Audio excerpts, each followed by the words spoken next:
obtain whatever organizational goals that they are hired to do, as well as fulfill any reporting information that the higher-ups may need. So they really are not focused on understanding how to communicate or work with someone or understand someone having a bad day. So it went from that. So I know I'm all over the place. So what I'm going to do is I am going to read, okay, chapter 4, I'm getting to it. I'm going to read my chapter. Is not that long. And also I'm going to show you guys how I bridged me working with my chapter with the practice of emotional intelligence and how I'm going to start writing the book. I have the introduction here about leadership in the African American community. Okay, effective leadership in the practice of emotional intelligence. Emotional intelligence has become popular among leadership. Now, as I read this, I want you guys to think about how you can apply what I'm saying to yourselves, even in your personal lives, with relationships. Really about relationship building and understanding how each other feels. Emotional intelligence has become popular among leadership. Effective leaders who strive to better understand and manage their personal emotions and the emotions of others possess the skills needed to implement emotional intelligence in the workplace. The goal of this research is to present a clear understanding of emotional intelligence, its benefit to effective leadership, the impact of emotional intelligence on the human brain. Remember now, I know in my growing up, my experience as an African American, we talk about how someone is reacting to different stressors, but we don't understand that it's the human brain and the hormone imbalance that may cause mood disorders or schizophrenia, things like that. So I kind of go into a psychology bit about the part with the human brain. Okay, I'm gonna just skip down to the introduction. In the last decade, emotional intelligence has become an essential element of leadership. Leaders come into the workplace knowing how to read, write, process, and present a body of business knowledge, but lack the skills needed to manage their emotions and the emotions of subordinates during a heated encounter. Leaders who implement emotional intelligence in the workplace do so by interaction with subordinates in the areas of relationship building, inspiration, communication, and behavior. Effective leadership depends on the knowledge and understanding of emotions and important leadership skills associated with emotional intelligence. It is important for leaders to have a clear understanding of how emotional intelligence helps leaders identify their emotional triggers, how emotional intelligence is processed in the human brain, and the implementation of emotional intelligence to enhance leadership performance. This section is called Emotional Intelligence and its Impact on Leadership. Emotional intelligence is the ability to acknowledge, maintain, and accept one's own emotions and the emotions of others. Psychologists Peter Savé and John Mayer stated in their research that leaders who practice emotional intelligence use emotions to make business decisions, problem solve, and communicate with other individuals in the workplace. See, those points are things that we need to be implemented in the African American community.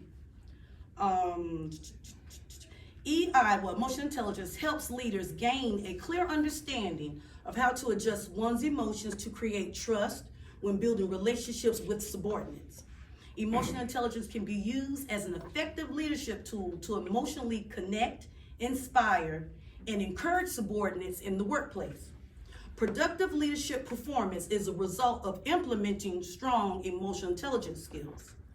According to Bradbury 2015, 90% of top performing leaders, so think about 90% of our African American leadership. And let's just, I'm not gonna focus just on Putnam County, but let's just think about it nationwide in that way. Have high emotional intelligence. Emotional intelligence helps effective leaders improve work performance in different ways.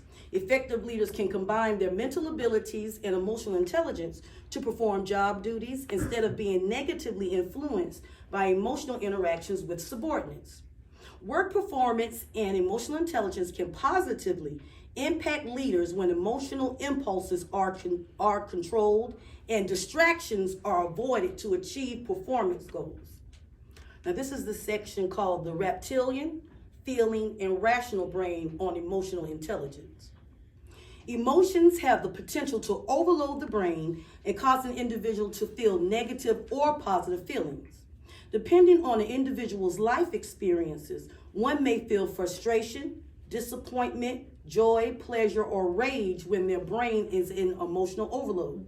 The human brain is sectioned into 3 regions: the brain stem and cerebellum, which is the instinctive or reptilian brain, the limbic, which is the emotional or feeling brain, and the neocortex, which is the rational or thinking brain.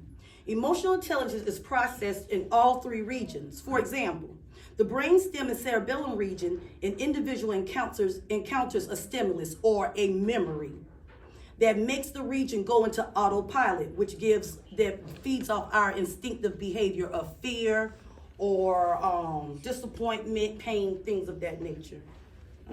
In the limbic region, the same individual attempt to understand instinctive behavior is done in the forms of memories, emotions, feelings, and habits. Based on the generated emotions of the individual in the limbic region, the neocortex region uses reasoning, self-control, language, and creativity to help them figure out how to express their emotions. The third part is implementing emotional intelligence framework. I'm not going to read that because it's got a lot to do with today, but it don't have a lot to do with today. But the book that I'm going to work on, that I'm going to start working on, is called Leadership in the African American Community. And I'm going to break that down into sections of not just talking about leadership, but also members of the community and how we can help ourselves understand our own selves individually as well as together. So this is the introduction to that. And I'm using some of the verbiage out of my chapter so you guys can see the linkage. The African American community is filled with individuals who possess the spirit of leadership. As a leader, it is important to understand your emotions and the emotions of those you influence. Emotional intelligence supports leaders in the African American community who strive to emotionally understand and connect with the individuals they serve. Emotional intelligence is the ability to acknowledge, maintain, and accept one's own emotions and the emotions of others. From my research, depending on the individual's life experiences, one may feel, again, frustration, joy, disappointment, or pleasure. So you guys see where the linkage is with it? For example, every member of the African American community shares their own individual perspectives and experiences of living in America. My same experiences and perspectives are not the same of baby boy right here. It's not the same of my niece and nephew, not the same of my sister here or my mother. Everybody experienced life differently. Now, we're under the same umbrella as being the African American, but then we got to think about hierarchies and stuff that's in there. People labeled this and that. So we have to think, how are we as an African American community that wants leadership, how are we going to accept that leadership? Especially when they're trying to get close to you and find out what you're thinking, how you feel. You know, that person has to build the trust up so that you can feel open to express how you feel to your boss or to the leader of your community. These dirt roads need to be fixed. And y'all ain't fixing them. You understand what I mean? You feel connected enough with your commissioners or whatever to say that things need to be done, but more on an emotional level. The use of emotional intelligence by African American leaders will help them gain a clear understanding of how to adjust one's emotion to connect, create trust, problem solve, and build relationships within the African American community. One thing that I've always done since I've been teaching in higher ed, starting with Bethune-Cookman till now, I always try to make myself approachable. Make myself approachable to the point where people don't feel intimidated by seeing me or being in my presence because I'm Dr. Hills. But if they really get to know Kenyatta, Nate will tell you, Kenyatta a trip. But Kenyatta is about her business. I know how to communicate with others as well as my own people, so that relationship building, that trust can happen. So that if you guys see that I wrote something, you guys know I'm not bull jiving just to try to get things published. No, I'm doing this for my people. I'm doing it for the African woman from the Timneh tribe that was brought on that slave ship. God knows how old she was to be able to be who I am.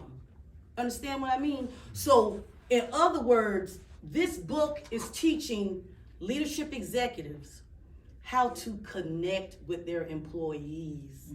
People are stressed out. People got things going on. They want somebody to understand and at least act like they care. Someone who is going to listen to why I came in late, or why I don't feel like talking today. I just want to sit to my desk and talk. It ain't got nothing to do with nobody. You understand what I mean? But it's up to that leader in order for them to make sure that they do their job correctly, that they know what's going on with their employees. Or African American leadership know what's going on amongst the African American community. I'm not saying that's not happening, but it's not grabbing my attention. You understand what I mean? It's nobody, I feel like this is how I feel. You up here, I'm down here, I'm asking for help. You. And that's how we are. We know who we are. We know what we about. It's time for us to change and not only think about the emotions of others that we are in contact and that we love and that we take care of, but make sure that you have your own emotions in check so that we can balance. It's all about balance. It's all about balance. So I guess I preached enough. Thank you guys for listening.